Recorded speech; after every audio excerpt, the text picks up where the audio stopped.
going on? Welcome in the Matt Bernier Show on DRF TV, live.drf.com, livestream.com, Daily Racing Forms Twitter handle at DRF Inside Post, as well as the Daily Racing Forms Facebook page.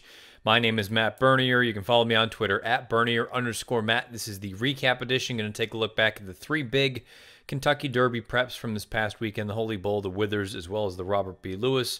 Give you a little bit of a quick hits stakes montage, as well as the weekend's best as far as buyer speed figure performances are concerned. Get you a little bit of what's on deck with DRF TV for the rest of the week, and then get you out of here in good order. You listen live. Thank you for doing so. Podcast, though, like most of you, YouTube, SoundCloud, iTunes, video.drf.com, as well as Spotify if you're over on YouTube. Click the subscribe button, give us a rating, give us a thumbs up or thumbs down, whatever you feel fit.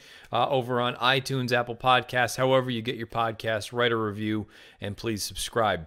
We're going to dive right into it. We'll go into the Holy Bull here. This is the big one down at Gulfstream. This is a prep leading into the Florida Derby. The next logical step following this, if these horses were to come back, would be the Fountain of Youth. But first things first, field of 9 ran a mile and a 16th here on Saturday. Post-time favorite at odds of 4-5 was Maximus Mischief. On paper, he was an omnifig. He was every one of his races, all three of them were faster than the fastest that anyone else had ever run even once. He, needless to say, was the horse to beat in here. Ultimately, that is not how things played out. He did not get the job done. Heck, he didn't even crack the exacta. Harvey Wallbanger from the back of the pack saves all the ground. Here's the stretch run of the Holy Bull. Side second, Harvey Wallbanger got a ground-saving trip. He has the short stretch to work with, but he's under a full head of steam now. Still many chances with less than an eighth to go. Maximus Mischief, Epic Dreamer, Harvey Wallbanger continues to close. Here's Harvey Wallbanger in Epic Fast. It's Harvey Wallbanger. Harvey Wallbanger. Harvey Wallbanger gets the job done at odds of 29-1 over Everfast, the second longest shot on the board. Miraculously, the second longest shot at 128-1. And then Maximus Mischief, your 4-5 favorite, finishes third behind those two big prices. Let's take a look at Harvey Wallbanger a little bit more. He is 2 of 5 lifetime, never been out of the exacta in 5 lifetime starts, a shade under $300,000 in career earnings. Owned by Lerner LLC, AWC Stables, Niehawk Stables, Ackman, and Braverman. Trained by Kenny McPeak, bred by Tony Holmes and Dr. and Mrs. Walter Zent in Kentucky, ridden to victory by Brian Hernandez Jr. The pedigree is at the bottom of the horse card. He is by Congrats out of a distorted humor mare named Adora Bell. I'm not going to really mince words here. It's hard for me to get excited about this race when you see the speed figures, when you see the race, the way it was run, when you see it visually. There's really nothing that suggests to me that this is going to be a key prep. But look, I've been wrong a lot, so who knows? Anything can happen. 85 buyer for Harvey Wallbanger in this race, a 106 pace-adjusted time form U.S. rating. The quarter, half, and three-quarter splits all color-coded red, meaning Harvey Wallbanger had all of it go his way. He also saved every inch of ground in this spot. I think it is a positive that he has rebounded from those two duds the way that he finished out last year as a 2-year-old. Having said that, he did break his maiden in his final start as a 2-year-old. But from a figure standpoint, he had regressed from his first 2 lifetime starts. The problem is, even if you say he has improved from a number standpoint, his second lifetime start, I believe he earned an 81 buyer. And here he earns an 85. Look, I'm not going to sit here and say that the horse didn't run. He ran the best of the 9 horses. He did have the best trip. He did have the best pace situation. It's just, again, very difficult for me to get super excited about a horse that saved every inch of ground, came from dead last on a day where it seemed like the pace melted down. But at the same time, I can't sit here with a straight face and say the pace melted down, because the horses that were 1, 2, 3 at the half-mile call finished 4, 3, and 2. So that just makes me even more believe that this might not be a good race. I don't know how much talent is actually in here. And coming into this race, I really thought Maximus Mischief. I was a little unsure about the distance. I thought it was going to be fine for him. I thought even a mile and an eighth. He had won that race, the Remsen, as a 2-year-old at a mile and an eighth. Didn't think that'd be an issue for him. Thought he was arguably the most talented, if not him, Mijos. And Mijos, I voiced that I didn't know how far he wanted to go. And I didn't like Harvey Wallbanger in here. I said if the pace completely melted down, maybe he could come with a run. It's exactly what happened. But I don't know that you can classify it as a meltdown, because those pace horses, they were all right there at the end. Which, again, just makes me think that this field might not be that good. Everfast was 128-1. On paper, there's a reason he was 128-1. The fact that he was beaten by a length in here and finished second, there's a reason the exacta came back $1,100.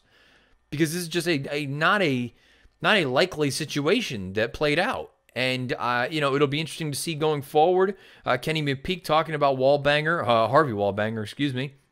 I won't rule out the Fountain of Youth, although I'm really thinking of waiting for the Florida Derby. Since he fired such a big shot off the long rest, the Florida Derby is our main goal here this winter, and I think it should be ideal for him. To be honest, I would do the exact same thing. You know what? If he comes here, he gets some Derby points. He's probably going to need to do that again in the Florida Derby, but again, at that point, you're dealing with the 100-point preps. Realistically, a fourth-place finish in a race like that for him, that'd probably be enough to get him into the field. I think that'd put him right around 30 points when it's all said and done. To me, look, if you want to use this as the barometer of what's going on down there in South Florida, I guess he's at the top of the list. And if you're already at the top of the list now, what's the point in running in that race here next month? Wait for that Florida Derby, fire your shot. Hopefully it's enough to get you into the Kentucky Derby. If it's not, you got a horse that you can look at for the Preakness. And I know this sounds like I'm just bashing on the horse in general. I mean, look, he did his job. I feel like everyone else left a little bit to be desired. Everfast, I can't all of a sudden sit here and think that he's a major player. An 83 buyer here, it's just too slow. And again, at 128 to 1, perhaps he can improve. I'm not suggesting that's not going to happen, but it's just very difficult for me to get excited here.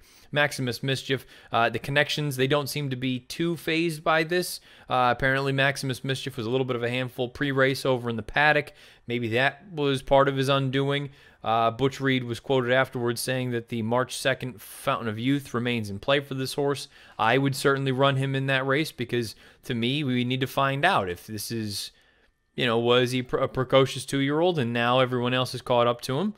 Has he regressed? I mean, from a number standpoint, he regressed significantly. This is far and away the slowest race of his career. The only thing I'll say about Maximus Mischief, and you could say that about a few different horses in here running at Gulfstream for the first time, Gulfstream is a notoriously quirky racetrack. Some horses take to it, some horses don't. Maybe that's the case, maybe not. It just visually was not an impressive effort from Maximus Mischief. As far as Epic Dreamer is concerned, he showed that speed that we had seen when he broke his maiden out at Belmont Park. He didn't have the cleanest of trips in that race at Remington in the Springboard Mile. Frankly, I didn't like that field. I didn't like the effort from him. But he went out there, set the pace, 23, 46 and 3, 10 and 4 for 3/4. He hung around. He got a little bit tired at the end, but all things considered, this was not a terrible effort from him at 12 to 1 beneath the Rad Ortiz. You know what? I don't love this horse by any stretch as far as a Derby contender is concerned, but I think there are races for him that he can fit decently in. At the end of the day, though, we're still talking about an 81 buyer. He needs to improve. Mijos, I was very disappointed in his effort, but to be honest with you, again, considering I didn't love the idea of him at 2 turns, that part, okay, I'm going to give him the mulligan there. The part that I can't give him the mulligan for, and I know I called him a grinder and I said visually he is not the sexiest thing you've ever seen.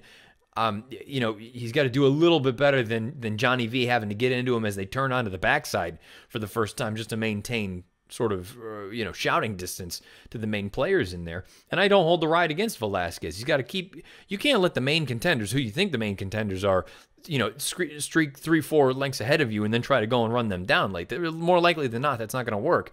The concern, and again, kind of a tip-off for me that perhaps this was not a great race, when Mijos is backing up on the far turn, and then he comes on again on the straight, and he's only defeated in the grand scheme of things by less than 4 lengths, that to me is not a great sign.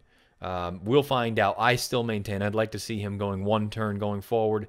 I'm sure the connections, and rightfully so, take one more chance, whether it's the Fountain of Youth or the Florida Derby. I'm already thinking Pat Day Mile. I'm thinking H. Allen Jerkins up at Saratoga. I'm thinking a number of those races.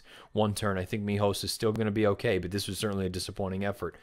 Federal Case, a horse that I thought was intriguing for Pletcher, a nice 3-year-old. Guess what? When the real running started, he dropped anchor and went backwards. Come on, Jerry. He was forward. He was wide. Things didn't really work great for him. I maintain, from a pedigree standpoint, get him on the grass, get him on synthetic. He's an Ontario bred. And Gladiator King, again, I don't know what he was doing in the race. He was 200 to 1 in here. So this probably sounds like a very, very harsh criticism of this race. It kind of is. I don't think this race is very good. As I've said, I'm wrong a hell of a lot. Maybe I'm going to end up being wrong about this race. We'll find out in time when they do come back. It sounds like the winner, Harvey Wallbanger, is going to be probably taking a little bit of a back seat now. He'll wait for the Florida Derby. At least that's the tentative plan.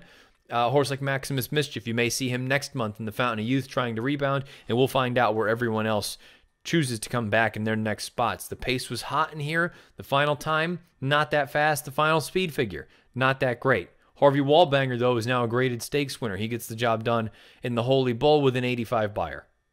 Race that's a little bit more up in the air as far as my overall thoughts, up in New York. Let's take a look at the Withers. 1.125 That's always going to be an intriguing piece to those races in New York, or some of them anyway. The next race, sort of in their chronological sequence leading into the Wood, is a 1-turn mile. We'll get to that in a bit. Field of 7, not a big field signed on. Post-time favorite was Tax, going out for Danny Gargan. He ran a very credible race in behind Maximus Mischief in the Remsen. Question was now, how would he be able to handle, let's just say, fresh faces and potentially some new up-and-comers? Outside of that, you had some interesting spots you could have gone. The Pletcher horse, Moretti, terrible disappointment. We'll talk about him more momentarily. He was the second choice in here. He didn't figure. Ultimately, though, you got a heck of a horse race. 3 horses basically across the wire. Here's the stretch run of the Withers. The stretch, and it is Not That Brady off the turn in front. Our Brain Trust bearing down, Taxes in tight toward the inside, trying to squeeze on through here. Coming to the final 16th, our Brain Trust, Not That Brady, and Tax on the inside. The 3 of them across the track. Tax on the inside. Our Brain Trust, Not That Brady, fights on between those 2. These 3 coming down to the line in the winners, and Tax does it. Tax by a head. Tax prevails as the 2-1 favorite. He gets the job done over Not That Brady, who finishes second at 8-1, and Our Brain Trust, 1 of 2 in here for Mark Cassie, runs third at odds of 7-2. Let's talk about Tax a little bit. He's 2 of 4 lifetime, never been out of the money in 4 lifetime starts, over 186,000 career earnings, owned by R.A. Hill Stable, Reeves Thoroughbred Racing, Lynch, Hugh, and Corms Racing Stable. Trained by Danny Gargan, bred by Claiborne Farm and Adele B. Dilschneider in Kentucky, ridden to victory by Junior Alvarado. The pedigree at the bottom of the horse card, he is by Arch out of a Giant's Causeway mare named Toll. Speed figure-wise, this one passes the smell test. Tax gets a 96 buyer and a 118 time form U.S. rating. Not That Brady, a 95 buyer and a 119 time form U.S. rating. And Our Winston, a 95 buyer.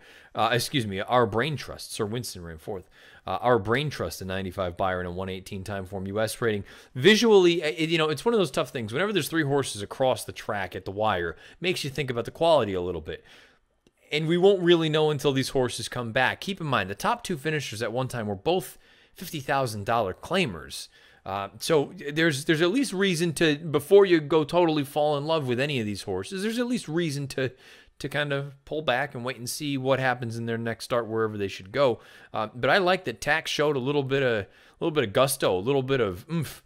The fact that he squeezed through down on the inside, that's not an easy situation for a horse at this time in the year and this time of their career. Still very lightly raced. Went on with it very, very gamely. Didn't quite finish. And I mean, we're splitting it by, really, really small margins here. The slowest of the top 4 as far as the final 1/8 of a mile is concerned. So that's something to just keep in the back of your mind going forward. Danny Gargan regarding Tax, he said he ran such a big number, there's a big chance I just wait for the Wood Memorial. He ran good off the 9 weeks. He likes the track, obviously. Again, this is a situation where I don't blame the connections. Very similar to what we saw down in South Florida with Harvey Wallbanger. At this point, you've got a decent amount of points in your back pocket. Sit on it. You know the 1.125 isn't an issue. You know the track's not an issue. And the good news here, the difference between a horse like Tax and Harvey Wallbanger, Tax has run fast for his generation at this point. He's run 11 points faster than Harvey Wallbanger has at this point. So there's real reason to believe, you know what? Tax, sit on him. Keep him happy, keep him sound, and get him ready to go for the Wood Memorial. And I think he has to be viewed as a player there. We'll see what happens leading up to that point. But right now, yeah, you've got to look at this as an interesting horse. I know there's that cliche. And look, it's a cliche, but at the same time, there's truth to it. That the New York path in recent memory, New York and Kentucky, leading to the Kentucky Derby, has not been productive. Neither of them have. Whether you're going through Keeneland or whether you're going through Aqueduct, they just have not been very productive races as far as the Derby is concerned. Having said that, for the longest time, I can't remember, it was before I'll Have Another One, Southern California had a big gap, big dry spell. Everybody went through Florida, everybody went through New York, all sorts of different things. Things come to an end. It's all cyclical for one reason or another. All it takes is one. And perhaps that's the year of this year for New York. We'll find out. Tax, this was a good effort. I really like the effort from Not That Brady. I'm not taking anything away from Tax. I think Not That Brady ran the best race. he was incredibly wide going into that first turn. He was about 6 paths off the rail. And I thought Raylu Gutierrez did the right thing by using this horse, going up, clearing off to the front, put about a length and a half on the field. This horse set legitimate fractions, not fast, but not slow. 23-2, 47-1, 11-2 for 3/4. They stopped the clock in 50-1. I thought this was a big effort from Not That Brady. Drifted out a little bit under left-handed urging. When he first felt the stick, drifted into Our Brain Trust. There was a trainer's objection from Mark Casse. Ultimately, nothing happened there. But Not That Brady continued on. He stayed on. And look, at the end of the day, maybe he is going to want slightly shorter. But I think, based on this effort, I wouldn't be opposed to seeing him in the Wood Memorial. Rudy was quoted after the race, Rudy Rodriguez's trainer, talking about Not That Brady. We're going to try to run him here in New York. He looked like he ran a very good mile race. He's training over here. I was impressed the way he fought back. Everything was positive from him, and hopefully he would keep improving. When he brought up that mile race, having seen him run at a flat mile in the past, he may run in the one-turn Gotham on March the 9th, which, again, if you're a horse like Not That Brady or the connections, the Gotham still gives out Derby points, and if you do think that a mile is a little bit better for him at this point, run him there. He's going to be one of the favorites. Get some more points. Go on to the Wood, or you know what? You have other options at that point. If you want to go to Kentucky, you want to go to Oaklawn, you want to, you've got options. You don't have to really just be dyed in the wool, say that we're going to stay in New York, but he gets over this track very well. He's training there. I like Not That Brady. I think he's a neat little horse. Our Brain Trust and Sir Winston, they both ran incredible races. Sir Winston, I think, needs to improve a little bit, but from a number standpoint, the 88 Beyer and the 111 time form rating that he earned, those are both very, very solid, and they make you think that based on what Casse was saying, there's a chance that he is going to be pointed, Sir Winston, to the Tampa Bay Derby on March the 9th. Based on that 88 Beyer, probably fits in there pretty well. And Casse has had success in that race in the past. Just go, what was it? Well, Flame Away ran a decent race last year, I believe. I could be wrong. I know he won the Sam F. Davis. But at the end of the day, my point is Mark Casse knows a thing or two about training a good horse. Sir Winston could go there. Our Brain Trust could stay here, or he could be pointed to the Rebel out at Oaklawn on March the 16th. So we'll find out. There are a number of spots for these horses to go. The only other one to touch on, I suppose we can touch on Lucky Lee, but he really got the acid test and didn't pass it. Same goes for Moretti. Moretti was just a dumpster fire in this race. Very disappointing. I like this horse. I still think there's ability here, but I should have known better. It's usually an absolute just terrible, terrible sign when Pletcher puts blinkers on before a stakes race, a graded stakes race. And I get it. You do it because he is green and he needs to be sharpened up. The numbers suggest it's not a good move, and I should have known better. That's on me for that one. But Moretti was terrible in here. Hopefully the blinkers come back off. Just let him mature a little bit. Maybe he's not a Derby horse. Maybe he's a Belmont horse. I think you do. Maybe he's just a long-term prospect. Maybe he's a Travers type. I do think there's still something here, though. I also, though, at the same time, can't help but see some similarities between him and Vino Rosso, who we saw last year and ultimately just never really seemed to put it together. We'll find out. It's far too early to be writing Moretti off, but this was a terrible performance in the grand scheme of things. Very good performances, in my opinion, from the top three finishers, most notably the top two, Tax and Not That Brady. Tax gets the job done. If I had to, and again, we're talking about splitting hairs between the two, I would slightly lean Not That Brady, but again, from a distance standpoint, perhaps Tax is a little bit better at it. Who knows? It's still very early. They both ran very well, as did Our Brain Trust. Tax, the winner of this year's Withers, 96 Beyer, 118 time form US rating. And now out to Southern California, a sloppy Southern California out at Santa Anita. The rains came. We had an unfortunate scratch of Nolo Contesto, who would have been an interesting candidate in a spot like this. I left us for the field of 5 for the Robert B. Lewis. Let's take a look at that field. Mile and a 16th. The question was, Mucho Gusto, could he sit if needed, which it didn't look like he was going to need to because on paper he was lone speed. Distance, would that necessarily be ideal for him? Wet track, given his pedigree and a relative lack of impressive pieces for an off track. Would any of that be to his undoing? No, at the end of the day, put your faith in Bob Baffert with a 3-year-old. It's the smartest thing you can do. Here's the stretch run of the Lewis. They're at the top of the stretch. Mucho Gusto. Gunmetal Gray on the far outside. Easy Shot is in striking range. Magnificent McCool at the rail. They're in the final furlong. And Mucho Gusto now pours it on. Opens up 3. Easy Shot. Gunmetal Gray will battle for second. Mucho Gusto, impressive in victory, cruises home by... Mucho Gusto gets the job done at odds of 3-5 as the favorite over Gunmetal Gray, the second choice.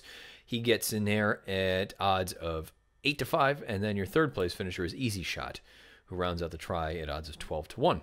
Let's take a look at the winner a little bit more. Mucho Gusto. This is a 2-time stakes winner at this point in his career.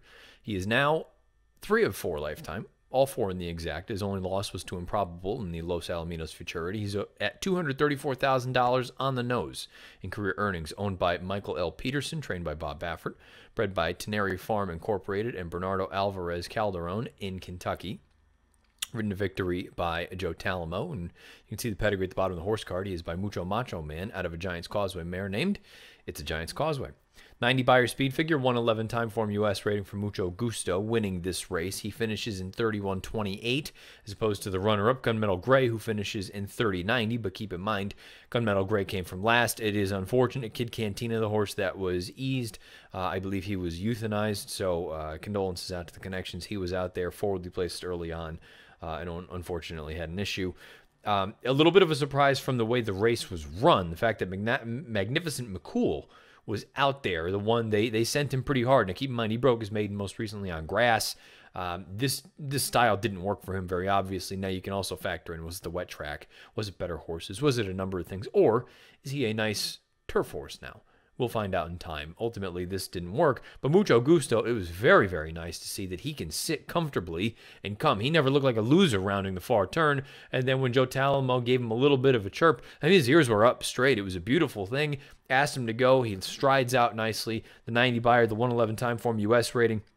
The track didn't seem to be an issue for him. The sloppy sealed going. The mile and a 16th was not an issue for him. He galloped out strong as well. He can sit now off of a target. All of a sudden, Mucho Gusto goes from what would be, I would say, a fringe kind of Derby contender, even with Baffert in his corner, to you could make a serious case right now and say, you know what? Okay, he's not Improbable. Keep in mind, Improbable is 5 lengths better than him in the Los Al Futurity. But should you want to take a chance against him? Outside of Improbable, outside of Game Winner, who else is there? There's a serious case to be made that Mucho Gusto belongs in that next echelon, that next sort of tier. This was a very, very nice effort. I thought this was his most complete effort to date. I thought Talamo rode him beautifully, and this was an emphatic win. Gunmetal Gray. The problem with Gunmetal Gray is going to be exactly what you saw on Saturday. He had pace, and he came with his run, but the horse that has a tactical advantage on him that can still finish is always going to have a major, major leg up on him. That's just the nature of the beast with a one-run closer. Gunmetal Gray's a neat horse. I think he's honest. I think he's going to run all day. He's just probably more likely than not going to settle for minor awards as opposed to getting his picture taken in these biggest races. And Easy Shot, I maintain. Turn him back to one turn.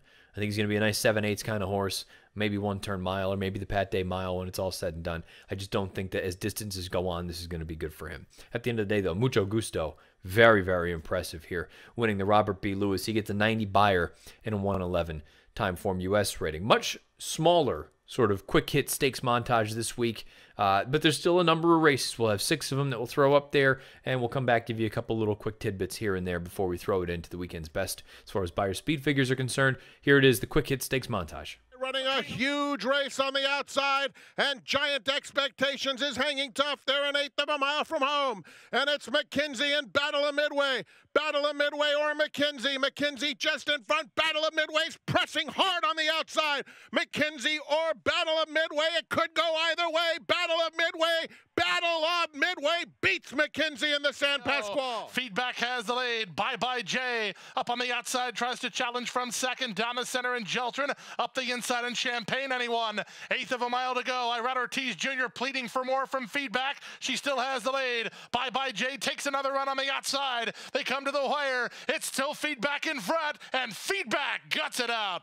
Feedback turned away by ball. Frosted Grace tries to split horses and spring an upset with 3/16 to go in the swale. Here's Call Paul unleashed down the center with an 1/8 of a mile to go, and he takes the lead. Zenden tries to hang with him second, then High Crime. Late run from Topper T with Frosted Grace, but at the 16th pole, Call Paul is clear to the wire, and Call Paul wins the swale. Second Zenden, third Topper T. On the outside, and Regal Glorium are at the top of the stretch. A bit special, wheels for home, confidently handled, and up to the task with an eighth of a mile to go. She now leads by 2. Regal Glory is up into second. I Am the Sky is third, then LaFev. But a bit special continues to prove she's the real deal. She'll win the Swedish chant by 2.5, while very taking the distance here. Turns for home on top by 2.5. Royal Earn, Sterling Drive, Louder Than Bombs, and Current all out after him. Eighth of a mile to go. A Thread of Blue is strong. A Thread of Blue with his ears up and still 4 on top. Current and Louder Than Bombs tried but could only get minor placings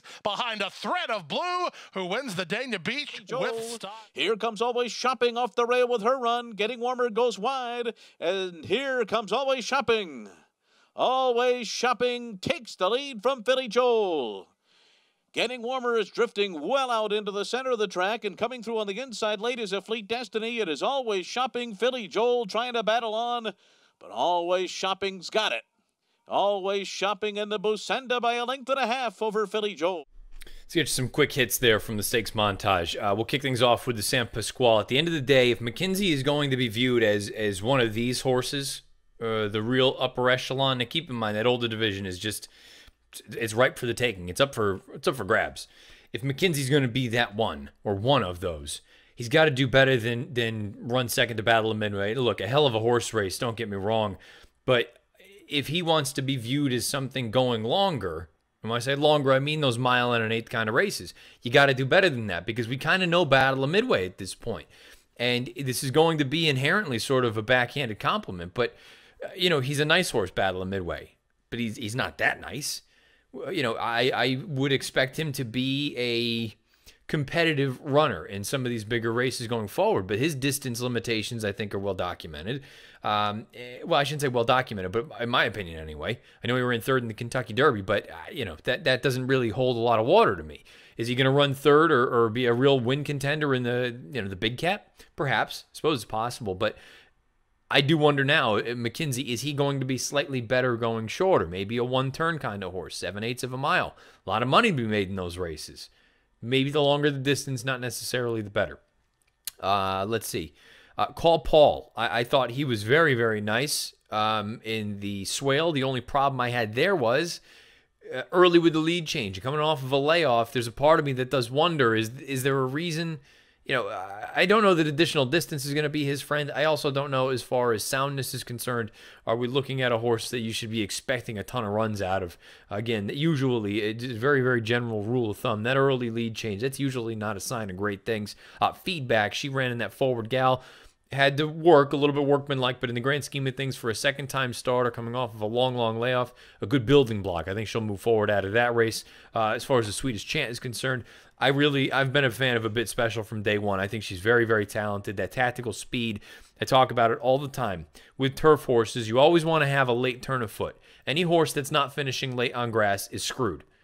But you couple a late turn of foot with tactical speed, and again, the two obvious ones that I always go back to are Wise Dan and Tepin. That they could sit off of a target, finish as well as the horse is coming from way out of it, but have a 7-length sort of head start. It's an impossible margin for those horses to come from the back to make up. If you have that tactical speed, which it looks like A Bit Special does, she's always going to have an advantage. Now, who knows how far she wants to go? A filly that ran in that race that I'm very, very interested in is LaFev. She was a first-time starter in North America for Chad Brown. She finished like a house of fire. I think she got her final quarter mile a shade over 23. There's a part of me that thinks with additional distance, because she galloped out very well, and with a little bit more seasoning here in the States, I think LaFev, that might be one that you want to keep an eye on going forward. And as far as the boys are concerned in the Dania Beach, nice effort from A Thread of Blue, gate-to-wire fashion. Everything was smooth, finished well, nice effort all around. It helps when you have a couple of 25, you have a 25-1 and a 50-1 shot pushing you. The other horse that I'm interested in coming out of that race is the runner-up, Louder Than Bombs. Lost a little bit of momentum turning for home. Paco basically ran into a box. I think you need to, you know, I'm not going to put that one totally on Paco, but at the same time, it's kind of predictable when you're down there that there's a tiring pace setter. They're not going to have anywhere to go but back toward you. May want to try to get off the rail at some point. That's the only problem with the ground-saving trip all the way around. Save ground as long as you can, but I would take free run every day of the week. Even if it means you're 7 paths off the rail. Let me at least see the horse run as opposed to lose momentum. Now, maybe he was never going to get to that winner that day. But I do think Louder Than Bombs, he at least makes that margin closer when it's all said and done. He's one I think you may want to keep an eye on going forward. So there you have it. Just a couple of quick hits for the stakes montage this week. Let's roll it into the weekend's best as far as Beyer speed figure performances are concerned. We'll take them right in order. 3-year-old males on dirt, Tax. He gets the 96 winning the Withers. 3-year-old fillies on dirt, Violencia. She gets an 88 winning a maiden special down at Gulfstream. 3-year-old males on grass, just spoke and just saw a thread of blue. He gets the 88 in the Dania Beach. 3-year-old fillies on grass, just spoke about a bit special. She earns an 84 in the Sweetest Chant. Older males on dirt, we have that tie between Battle of Midway and McKinsey, a tremendous horse race. 103 buyers for both of them in the San Pasquale. Older female on dirt, Lucky. She earned an 86 and a non-winners of 2 other than down at Parks. Older males on turf, Uncle Huge earns an 87 in a claiming race down at the fairgrounds. And the older fillies and mares on grass, Excessive Spending earns an 85 in a stakes race down at the fairgrounds. There you have it, the weekend's best as far as Beyer speed figures are concerned. Let's take a quick look at DRF TV, what's on deck for this week. You'll have the latest edition of Out of the Gate, have the preview edition of the Matt Bernier Show, DRF bets, races of the day, stakes previews, the whole 9 yards, pedigree reports, you name it, it's all out there. Video.drf.com, as well as the Daily Racing Forms YouTube channel. If you've been listening live, thank you for doing so. Live.drf.com, livestream.com, Daily Racing Forms Twitter handle at DRF Inside Post, as well as the Daily Racing Forms Facebook page. I'm over on Twitter at Bernier_Matt. If you watch this in podcast, like most of you do, YouTube, SoundCloud, iTunes, video.drf.com, as well as Spotify. You're over on YouTube. Click the subscribe button so you get everything that DRF TV has to offer. Give us a thumbs up or a thumbs down, whatever your prerogative. It's entirely up to you. Comments beneath the video player over there on YouTube. If you listen on Apple Podcasts or iTunes or wherever you do, click subscribe, write us a review, give us a rating. Always appreciated with that kind of stuff. Good luck for the rest of this week. Again, I will be back with the preview edition coming up on Friday. Until then, best of luck however you play, whatever you play, wherever you play. This has been the recap edition of the Matt Bernier Show.